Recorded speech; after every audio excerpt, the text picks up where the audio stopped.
Tu sais que certaines tortues de l'Afrique de l'Ouest arrivent à nager jusqu'au Brésil?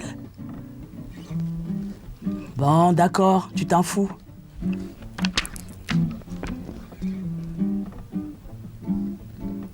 Tu sais que dans l'archipel des Bijagos, en Guinée-Bissau, il y a des îles qui s'allongent et d'autres qui disparaissent dans la mer? Tu t'en fous. Tu t'en fous. Ah, tu sais que dans les forêts de Côte d'Ivoire, il y a un fruit 1000 fois plus sucré que le sucre? Oh, tu t'en fous.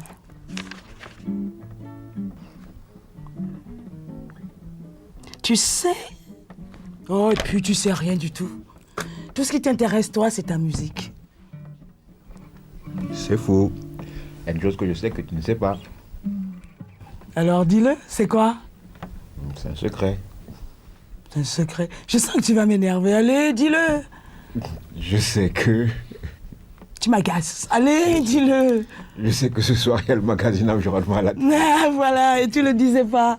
Alors que je dois absolument avoir mon avis, le baobab. D'abord, bonjour. Ça va, Bob? Et la famille? Rien de mal dans la famille. Mais vous ne savez pas ce qui m'est arrivé à moi? Ils sont complètement fous. J'ai failli brûler. Ils ont mis le feu à la brousse sans me prévenir. Moi, je les ai même pas vus arriver. J'étais là, en train de réfléchir sur l'avenir de la planète. Je te connais, gros paresseux, tu dormais. C'est faux. Je ne dormais pas. Je réfléchissais vraiment. J'étais plongé dans la méditation quand les flammes sont venues me réveiller. Ah, tu vois bien que tu dormais. Non mais, elle va me laisser parler, celle-là, oui ou non? Donc, j'étais en train de dire que tout brûlait autour de moi. J'avais chaud. Et je voyais des enfants qui dansaient devant les flammes. Des petits inconscients. Ils avaient brûlé les herbes rien que pour s'amuser. Cette fois-là, je me suis dit, ça ne peut plus continuer comme ça. Il faut faire quelque chose. Alors, j'ai décidé de venir à la télévision pour vous parler. Allez, générique. Histoire. Je suis un fils de petit livreau. How can a crocodile be fawn?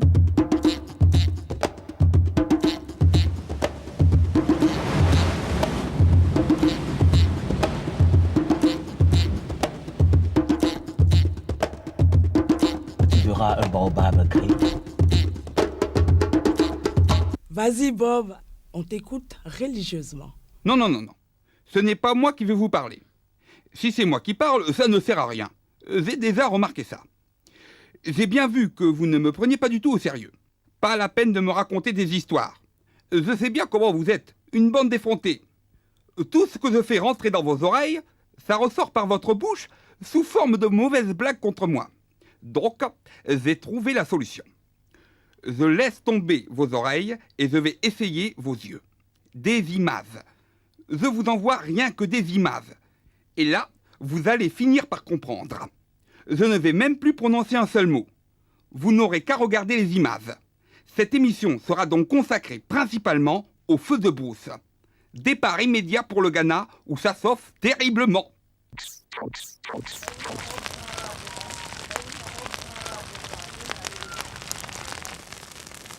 Nous sommes sur la route de Tamale, dans le nord du Ghana. Un feu de brousse menace le village. Les pompiers sont en alerte. Ils donnent des consignes aux paysans inquiets.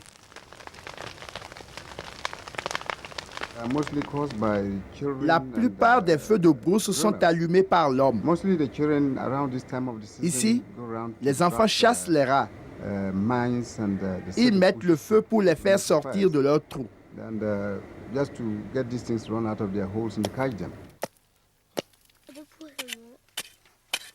Ces battues sont interdites dans plusieurs régions. Mais le territoire à surveiller est trop vaste et les gardes forestiers trop peu nombreux. L'ignorance des dégâts causés par ces incendies fait le reste.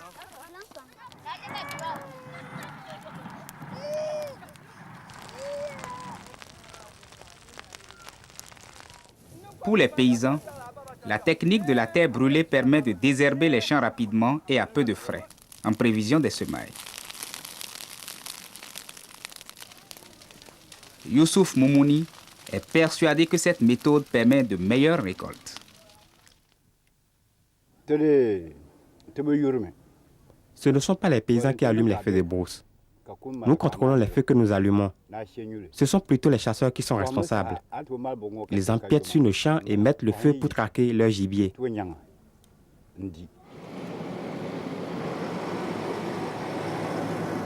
Dans la région de Brong Ahafo, les feux de forêt sont fréquents. Les arbres noircis par les flammes résistent bien que mal aux assauts répétés des incendies. Incendies allumés par des pyromanes inconnus.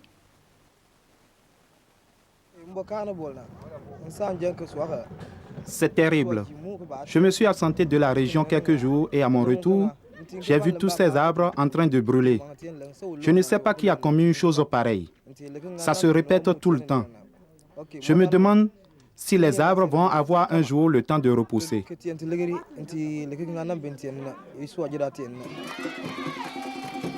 Dans le village de Kumbouili, une équipe de pompiers et de forestiers rencontre les villageois dans le cadre d'une campagne nationale de sensibilisation aux méfaits des feux de brousse. Pour que le message passe, il faut convaincre les chefs traditionnels.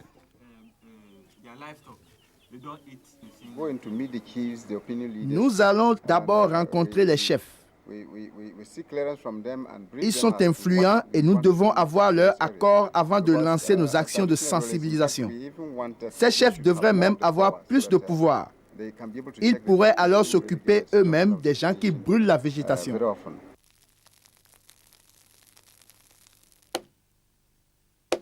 La sensibilisation permet aux paysans d'être informés sur les méfaits des feux de brousse. Mais selon ce chef, seule la répression peut vraiment stopper ce fléau. Durant la période coloniale, on imposait une loi sévère contre les feux de brousse. Les amendes étaient salées et pendant cette période, personne n'allumait le feu. Avec l'indépendance, la loi n'a plus été appliquée. Les gens se sont remis à tout brûler, à couper les arbres pour en faire du charbon et pour fabriquer de l'alcool.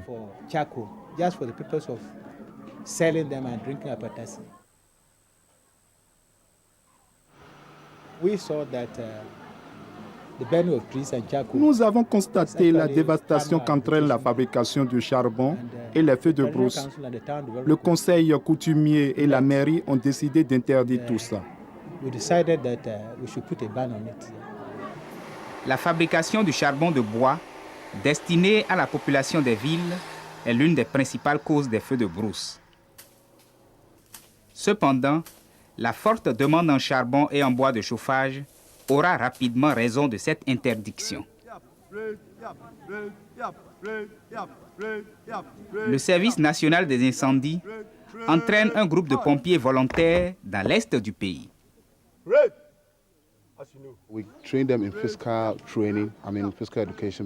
Nos pompiers volontaires suivent un entraînement physique. Nous leur enseignons le comportement et les causes des incendies. Mais le plus important, nous leur montrons comment éteindre ces feux.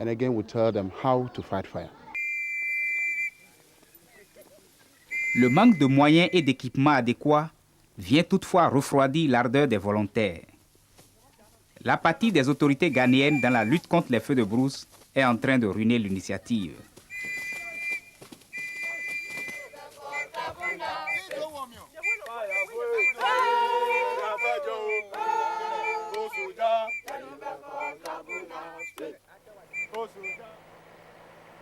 C'est probablement un mégot mal éteint lancé d'un véhicule qui a enflammé ces broussailles. Avec le vent, les flammes se propageront sans difficulté vers la forêt voisine.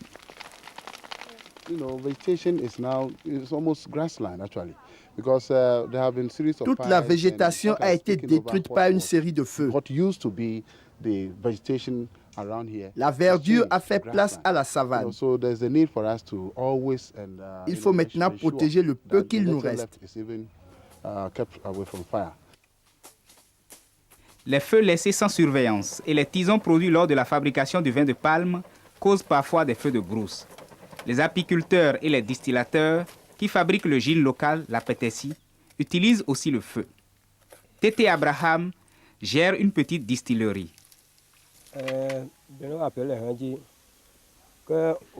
Quand nous avons fini, nous aspergeons les flammes avec de l'eau. Nous avons formé une association dans la région. Nous nous imposons des règles de sécurité. C'est sûr qu'il serait préférable de trouver une autre méthode de distillation qui permettrait d'éviter d'avoir recours au feu.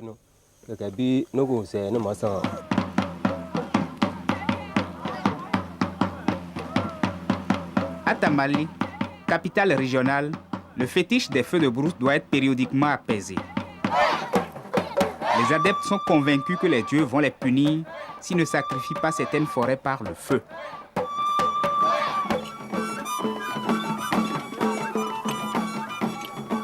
Nous sommes maintenant au village de Chiana, dans le nord-est du pays. Pendant le festival annuel du Fao, la danse des guerriers rend grâce aux dieux pour leur protection et pour la bonne récolte. Is to thank the gods and ancestors of our land for the harvest of the new crops. Honorable préfet, le thème de notre festival cette année, mettre fin au feu de brousse et planter des arbres.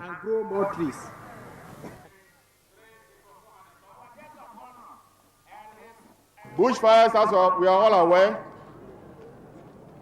Les feux de brousse ont causé beaucoup de dégâts. Heureusement, le chef traditionnel a interdit la coupe des arbres et la fabrication des charbons de bois. J'espère que d'autres chefs suivront son exemple.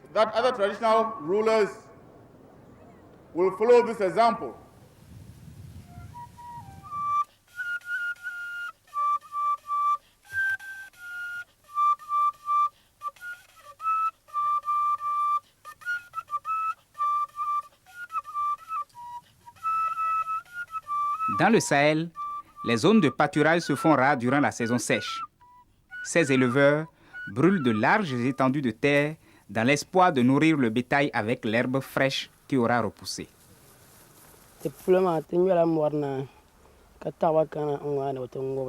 Nous avons fait 20 km pour trouver de l'herbe fraîche pour nos bêtes. On estime que les feux de brousse font perdre annuellement au Ghana 2% de son produit intérieur brut. 2/5 de la végétation du territoire ghanéen a été affectée par le feu. Le district de Bongo, au nord-est, est peut-être une exception. Les paysans de la région n'ont pas connu de feu de brousse depuis 10 ans.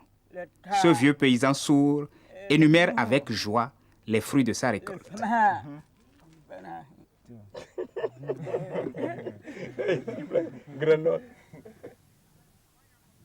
Ce paysan explique comment la région a été épargnée par les flammes pendant plus d'une décennie.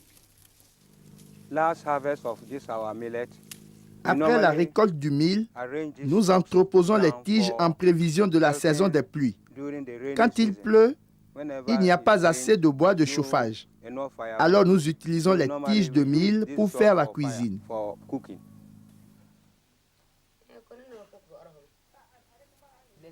Les femmes du village tressent des chapeaux de paille. Leur petit commerce repose sur une matière première abondante, mais qui peut facilement partir en fumée. Peter Azouré et Samuel Abongo sont des pompiers volontaires. Ils font du porte-à-porte pour sensibiliser les paysans au danger du feu.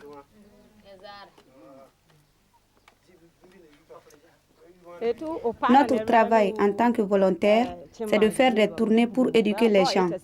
On les met en garde contre les dangers des feux de brousse. On leur explique pourquoi ils ne doivent pas allumer de feu. En plus, nous leur parlons des dangers des feux de camp, surtout s'ils sont laissés sans surveillance. Il faut aussi montrer aux gens comment maîtriser un incendie.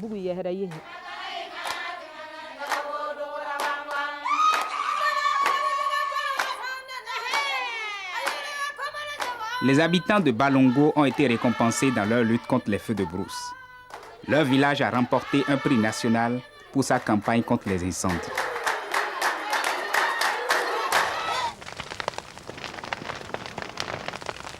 Malheureusement, Balongo demeure une exception. Dans la plupart des autres régions du Ghana, Les flammes continuent leur ravage, sans que rien ne soit fait. Et le pire est à craindre. Selon les protecteurs de l'environnement, si rien n'est fait pour stopper la destruction des forêts, la moitié de la végétation du Ghana pourrait disparaître d'ici le milieu du siècle prochain. Hé, Bob! Réveille-toi, Bob! Bob! Mais il dort celui-là. Attends, tu vas voir. Bob! Au feu! Quoi? Oui, je suis là. C'est comme ça que tu regardes tes images? J'étais en train de... Méditer sur l'avenir de la planète. C'est ça.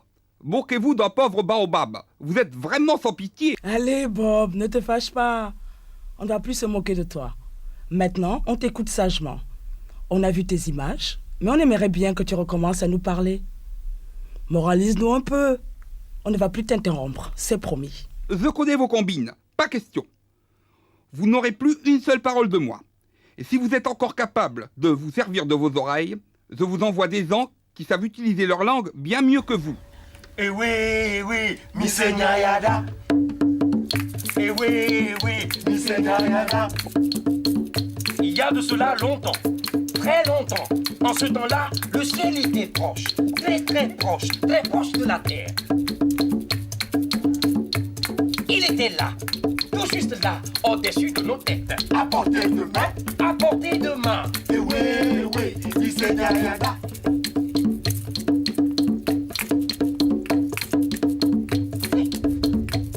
Les mélodies du ciel parvenaient aux hommes. L'humanité vibrait au rythme de Dieu.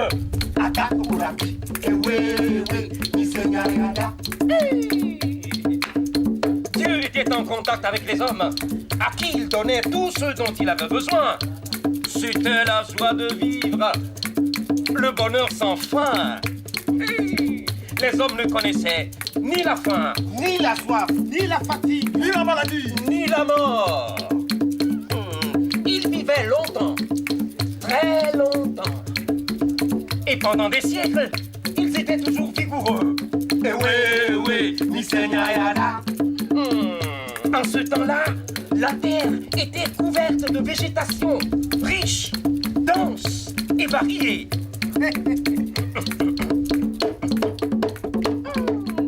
Les arbres fruitiers s'étendaient à perte de vue, avec des fruits beaux, succulents et beaux comme ça. Gros comme ça. Et oui, Misenyayada.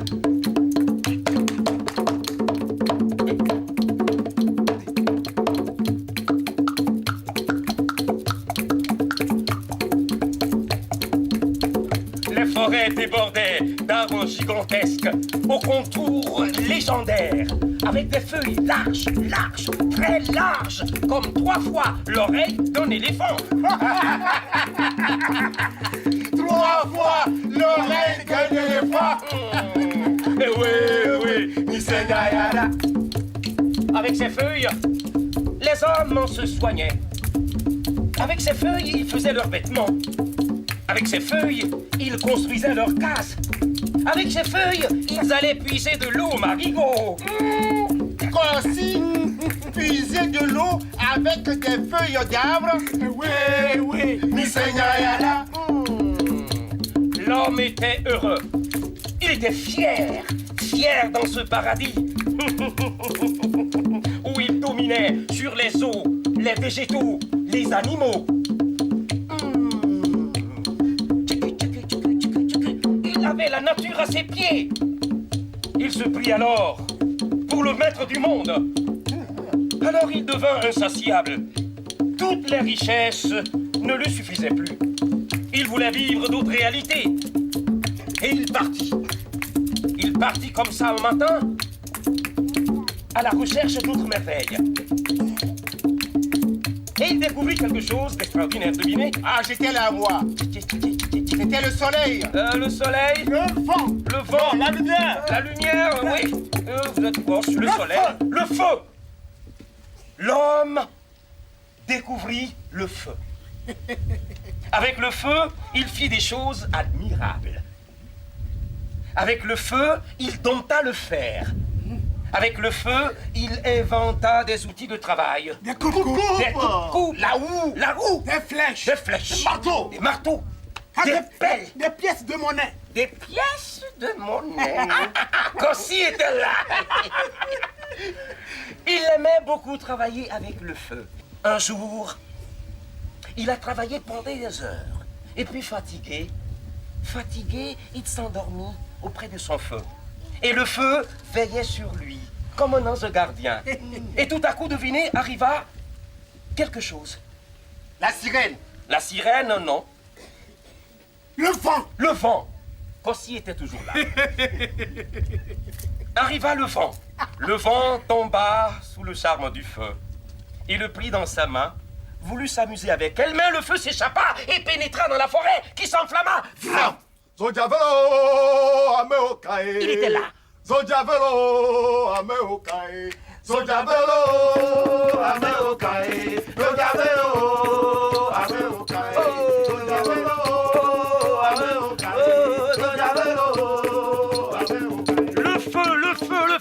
Le feu détruisait tout sur son passage.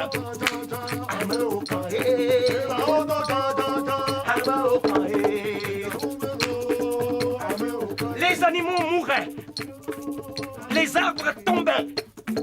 Les hommes disparaissaient de la terre. Et les flammes montaient. Les flammes montaient jusqu'au ciel. Le monde en flammes.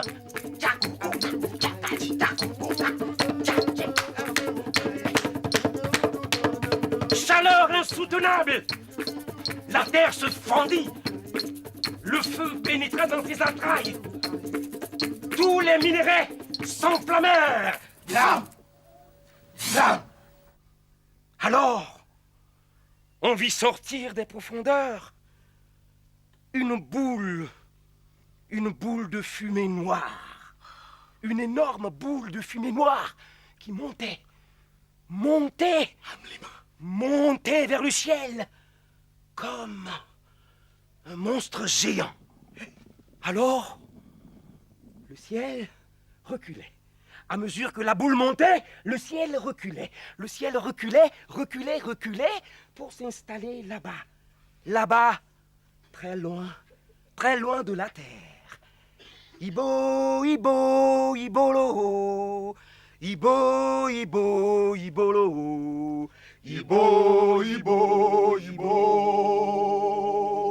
Sur la terre, tout était calciné. Alors le ciel laissa couler des larmes de douleur qui tombèrent sous forme de pluie. Et chers amis, c'est à cause de l'insouciance de l'homme que le ciel se sépara de la terre. Ibo, ibo, ibolo. Ibo, ibo, ibolo. Ibo, ibo, ibo.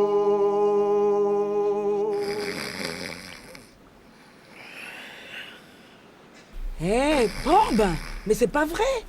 Il dort tout le temps, ce baobab. Mais qu'est-ce qu'on va faire de lui? On va pas lui faire le coup du feu à chaque fois. Tiens, regarde dans le programme. Qu'est-ce qu'il y a dans cette histoire? Après le conte. Hé, Bob, si tu nous aidais un peu, réveille-toi. Ah, c'est la Guinée-Bissau maintenant. Il y a un carnaval. Ça, c'est chouette. Un carnaval sur l'environnement, c'est génial. Et puis, tu sais, la Guinée-Bissau, c'est comme le Brésil, hein. Ça va danser, les nanas. Mon vieux Bob, tu vas te rater un drôle de spectacle.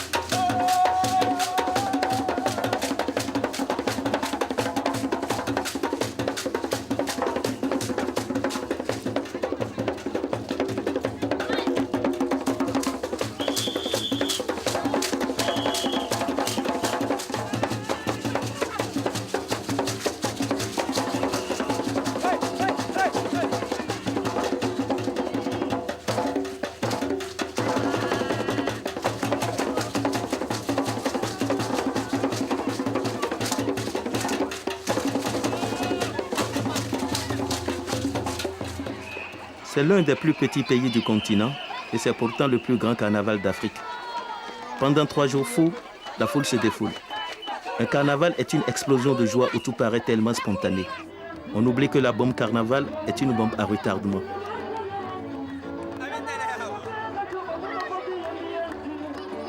L'explosif a été soigneusement préparé. Dans chaque école, dans chaque quartier, l'accès de folie est longuement prémédité.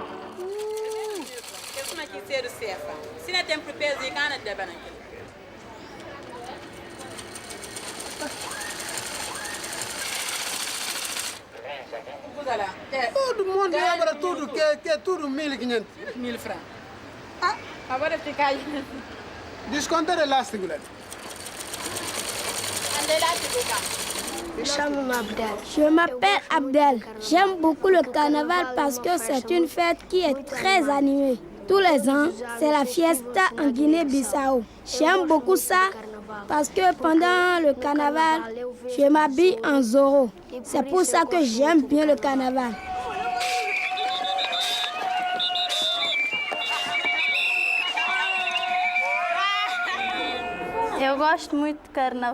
Moi, j'aime le carnaval parce que c'est très joli.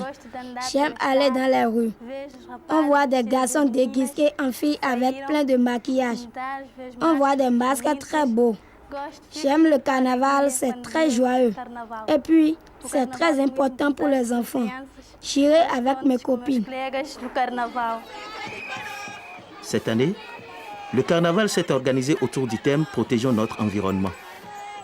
L'environnement en Guinée-Bissau est une question de survie dans les régions comme celle de Bafata et Gabou, qui sont menacées de désertification.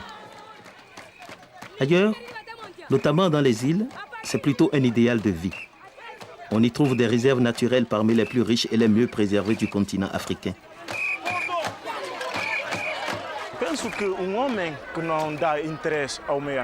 Je pense qu'un homme qui n'accorde pas la moindre importance à l'environnement ne peut rien faire de bon. Il ne connaît pas l'utilité du milieu naturel. Quand on s'intéresse aux problèmes d'environnement, on se rend compte à quel point c'est important. C'est la nature qui nous fait vivre. On devrait apprendre à gérer rationnellement les ressources naturelles. Il y a 2 manières de traiter la nature. La manière rationnelle et la manière irrationnelle que moi j'appelle barbare. Si on se met à détruire l'environnement comme des barbares, on finit par avoir de grandes difficultés parce que finalement, on ne peut plus rien tirer du milieu naturel.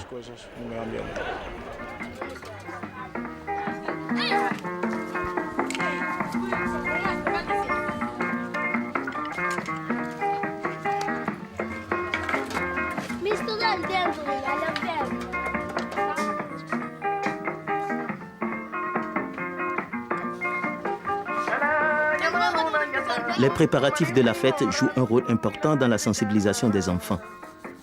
Le carnaval est le jeu éducatif le plus efficace que l'on puisse imaginer. Les enseignants profitent de cette occasion pour semer dans les esprits quelques notions de sciences naturelles, un peu de géographie et cette année en particulier, quelques principes de base pour la sauvegarde de l'environnement. Plutôt que de digérer une leçon de choses, les élèves ont l'impression d'apprendre les règles d'un grand jeu dont l'objectif est le plus motivant qu'on puisse imaginer. La fabrication des masques elle-même contient une leçon d'écologie. Prenez de la terre glaise pour la façonner. Cueillez les fruits d'un baobab pour en extraire de la colle. Ramassez du bois de mangrove. Assemblez le tout. Et voilà des masques assez monstrueux pour effrayer les pires ennemis de l'environnement.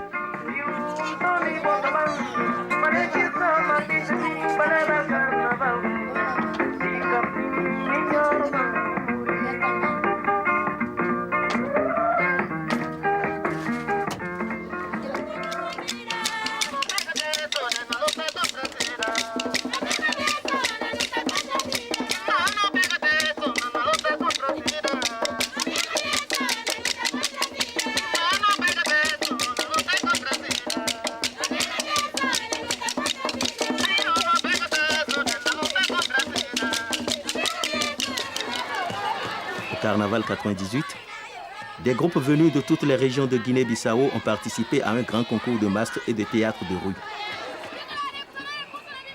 Ce n'est pas un hasard si la reine du carnaval a été choisie dans l'archipel de Bijagos, Cette région a été classée réserve mondiale de biosphère par l'UNESCO.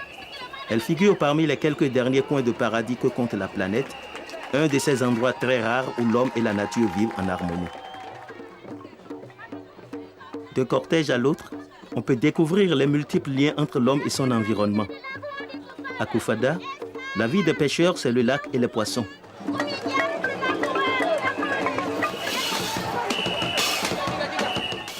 Dans l'est du pays, région de chasse, la faune sauvage remplissait les marmites autrefois. Mais aujourd'hui, c'est dans cette région que l'on parle de désertification. La chasse est responsable de nombreux feux de brousse qui détruisent la végétation. Et l'abattage des arbres accélère la dégradation du milieu.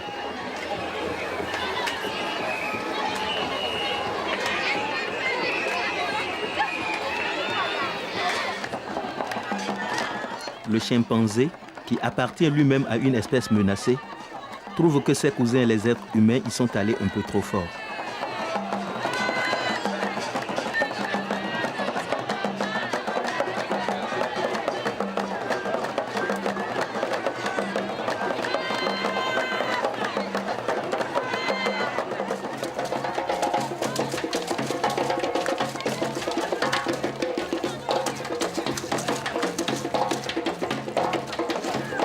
Mais quel que soit son impact sur les esprits, un carnaval, c'est d'abord une affaire de battement de cœur et d'échauffement des corps.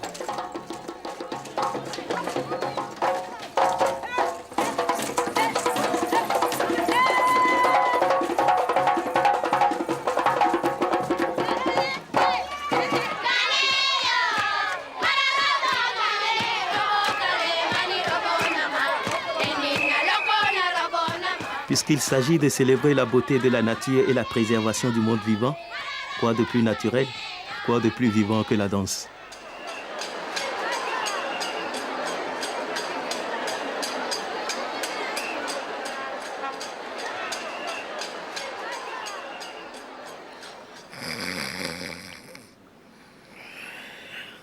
Ah non, là je ne marche pas. Je le connais ce vieux baobab, il est en train de nous jouer de la comédie. Tu vas pas me faire croire qu'il a dormi. En tout ce temps, il s'en est mis plein les yeux et maintenant il fait semblant de réfléchir à la planète. Hey Bob, arrête ton cinéma. Si vous me dérangez tout le temps, je ne vois pas comment je vais arriver à sauver la planète. Parce que monsieur est chargé de veiller sur la planète. Parfaitement. Chacun son métier. Tout le monde ne peut pas passer son temps à gratter une guitare. Et toc. Bon, d'accord, j'aimerais bien qu'il m'explique comment il fait le vieux Bob pour sauver sa planète. Comme je vous l'ai déjà dit, je ne vous adresse plus la parole. Vous n'avez qu'à regarder.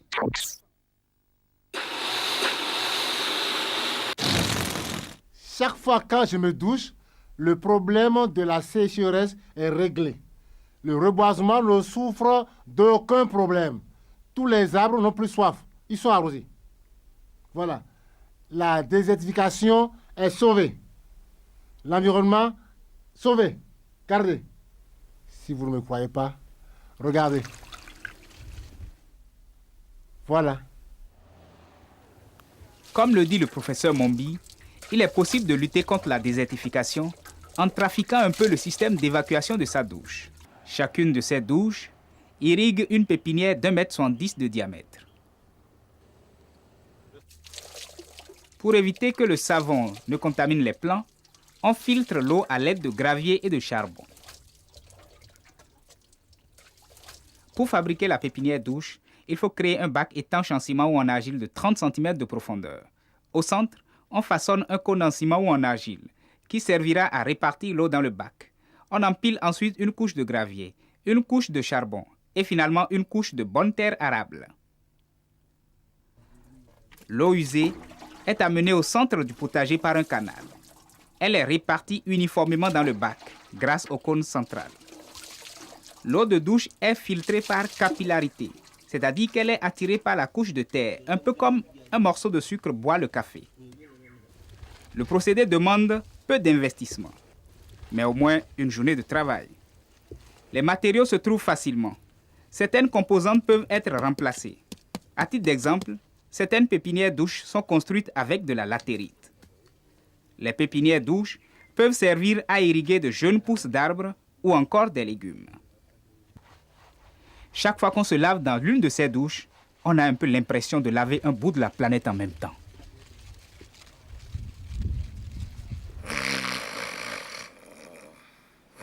Hey Bob, mais c'est agaçant à la fin. C'est du bois mort ce baobab. Hey, réveille-toi, vieille souche. Tu crois que je n'ai pas entendu tes insultes? Excuse-moi Bob, je croyais que tu dormais. Mais on t'attendait encore. Vous m'attendiez pour quoi faire? J'ai dit combien de fois que je ne parlerai plus? Vous n'avez qu'à regarder. Regardez, d'accord. Mais c'est quand même à toi de nous montrer. Tu dors. Et pendant ce temps-là, tu ne nous montres rien. Depuis que tu es revenu paniquer à cause du feu de brousse, tu ne fais que dormir. Et nous, on passe notre temps à t'attendre. Et en plus, tu nous as même pas amené voir Kofi le taxi. Mademoiselle Juliette, tu es très gonflée, comme toute l'espèce humaine. Mais cette fois, tu as raison. J'ai la tête en l'air et j'oublie tout. Allez, Kofi le taxi, en route.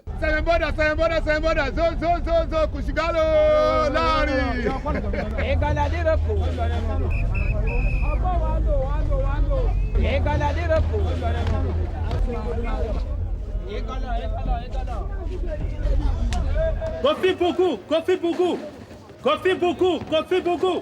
Départ immédiat. Allez, en vitesse, dépêche-toi l'homme. Il manque que ce passager-là. J'arrive. Et voilà. Et ça veut dire quoi ça? Tu serais pas une espèce de coupeur de route, toi là? Ne montre pas ça à tout le monde. C'est ma carabine secrète pour tuer les agoutis. Oh, tu as la chance de transporter un grand chasseur. Un grand prétentieux surtout. Tu ne sais pas à qui tu parles. J'appartiens à la société secrète des fils de la puissante hyène céleste. J'ai choisi ton véhicule parmi tous les taxis. C'est une bénédiction pour toi. Qu'est-ce que ça peut me faire? Je connais même pas ta hyène céleste. Allez, embarque.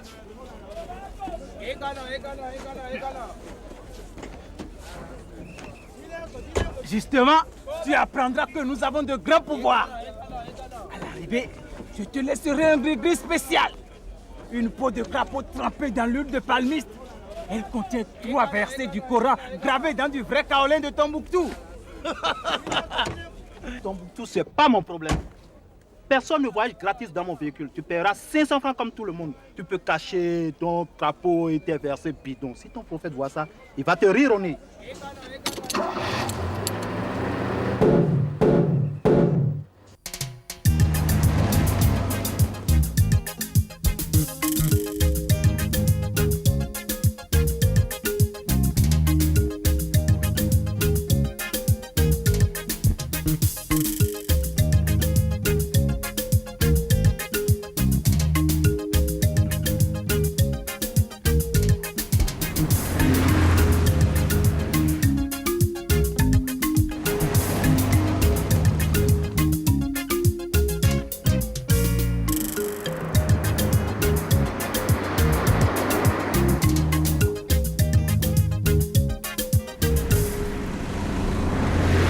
Alors, le lièvre a sauté dans le rabais directement.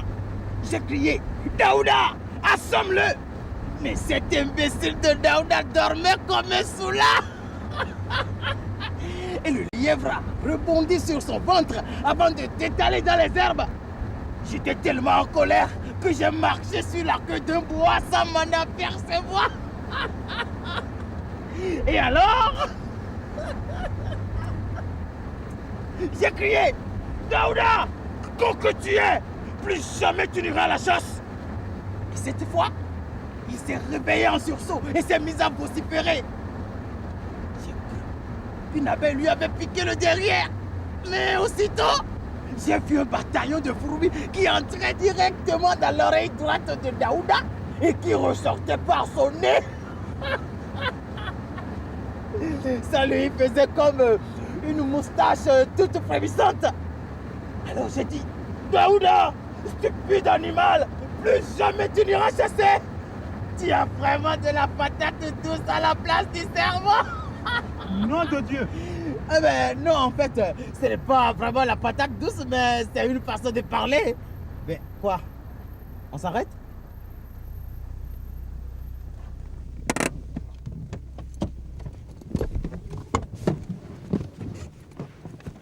Eh ben, mais tout le monde est devenu fou dans ce taxi. Mais pourquoi? Alors, moi aussi. Mais qu'est-ce qui vous prend de garer comme ça?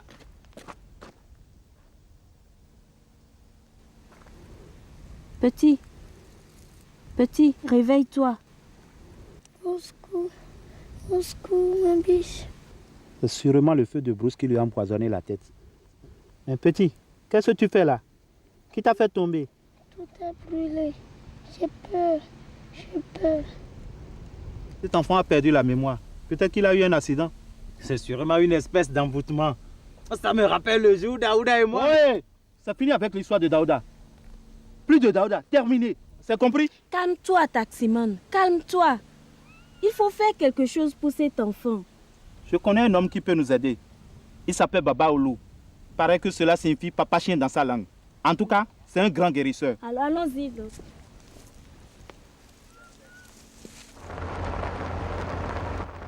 Je vous ai pas raconté l'histoire où Daouda et moi on allait attraper les repalmistes. On a dit plus de Daouda. Bon.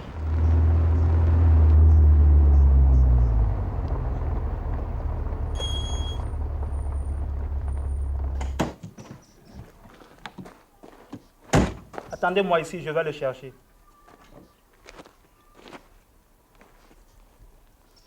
Baba Oulou. Baba Oulou. Baba Oulou. Passe ton chemin, petit. Qui t'a permis de déranger les ancêtres. Ton ami nous a quittés. Retourne d'où tu viens.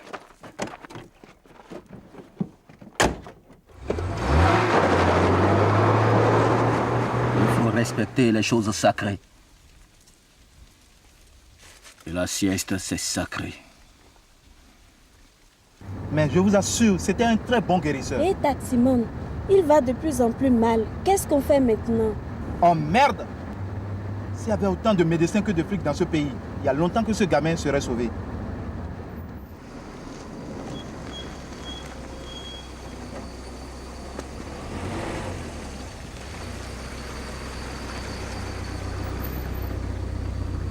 Amène les pièces. Ouais, c'est ça, amène les pièces. Tu te moques du monde? Tu sais bien de quelle pièce je veux parler. Chef, tout est dedans. Pourquoi tu fais cette tête-là? On ne t'a jamais contrôlé ou quoi?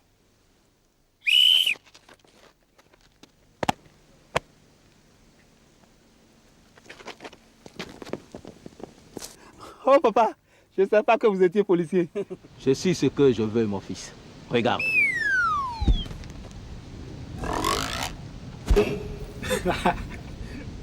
Papa, cet enfant a perdu la mémoire. Nous l'avons trouvé étendu sur la route. On dirait qu'il a reçu un choc. Je sais, mon fils. Je le ferai parler. Mais en attendant, trouvons un endroit plus calme.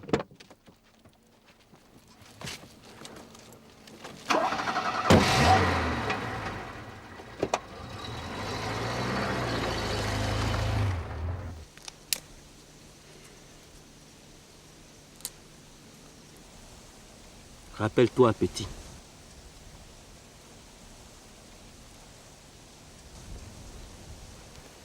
Rappelle-toi, mon petit. Tu étais parti en brousse ce matin. J'étais avec la biche que mon oncle m'a donnée. Raconte-nous comment le feu est venu. J'ai vu d'abord les chasseurs.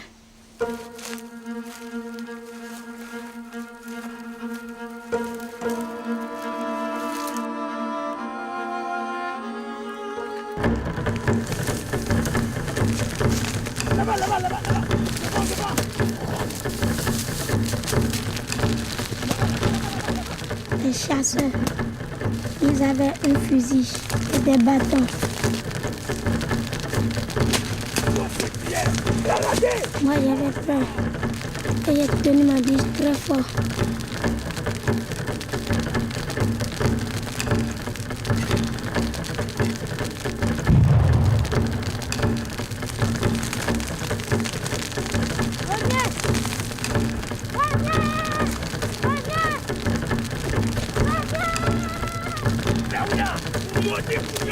Tu l'as encore J'ai encore raté.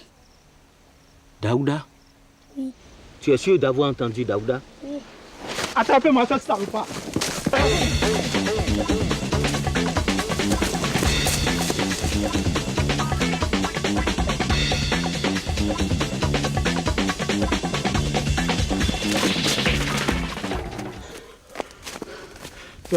Ce bandit nous a encore échappé. Vous êtes là, papa? Et j'ai plein d'autres tours dans mon sac. Regarde. Hop!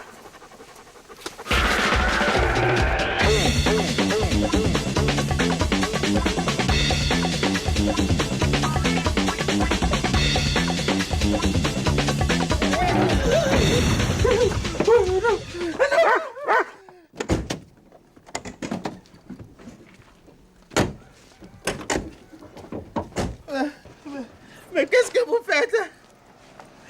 Oh! Mais où est-ce que vous m'amenez? Tu peux commencer à compter les nombreuses bêtises que tu as faites dans ta vie. C'est pas ici. Oh! Doucement, non! Oh, pitié! Ne me faites mal! Oh! Oh, pitié, non! Tu l'aimes pas, je vous prie! Bonjour, Cyprien. Bonjour. On a amené de la nourriture pour tes pensionnaires. Mais ça tombe bien, j'allais les nourrir. Non. Allez, par ici. Pitié, pas! Laissez-moi sortir, je vous prie! T'inquiète pas, ce bête-là ne mange que des lèvres. Daouda, espèce de couillon. Daouda, la fourmi te mange. Mon chasseur chassé, tu es là? Daouda, la boutique va te chasser.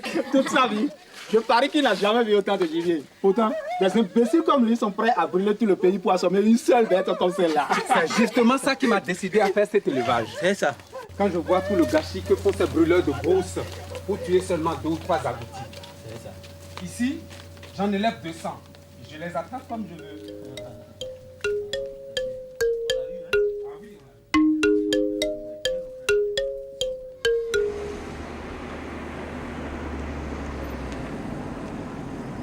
Allez, je vais terminer ma sieste.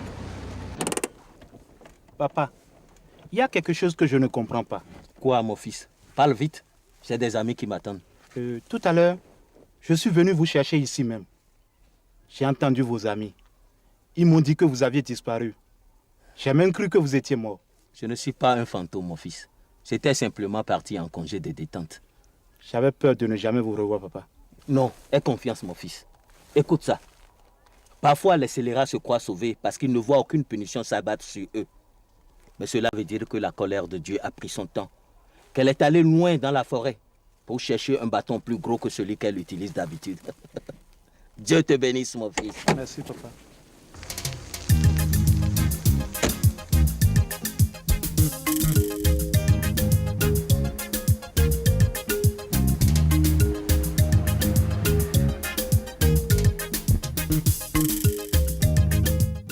Et qu'est-ce que la colère de Dieu veut faire dans cette histoire? Je n'en sais rien. Moi non plus, je n'ai rien compris. Mais on ne peut même pas demander à Bob. Il est en train de sauver la planète tellement profondément. Regarde-moi ce paresseux. Oh, j'ai envie d'allumer une cigarette, mais j'ai peur que la fumée le réveille. Il va encore se croire dans un feu de brousse. Tu n'as qu'à brûler tout entière avec ta cigarette, espèce d'impertinente. Tu verras que c'est ça, la colère de Dieu.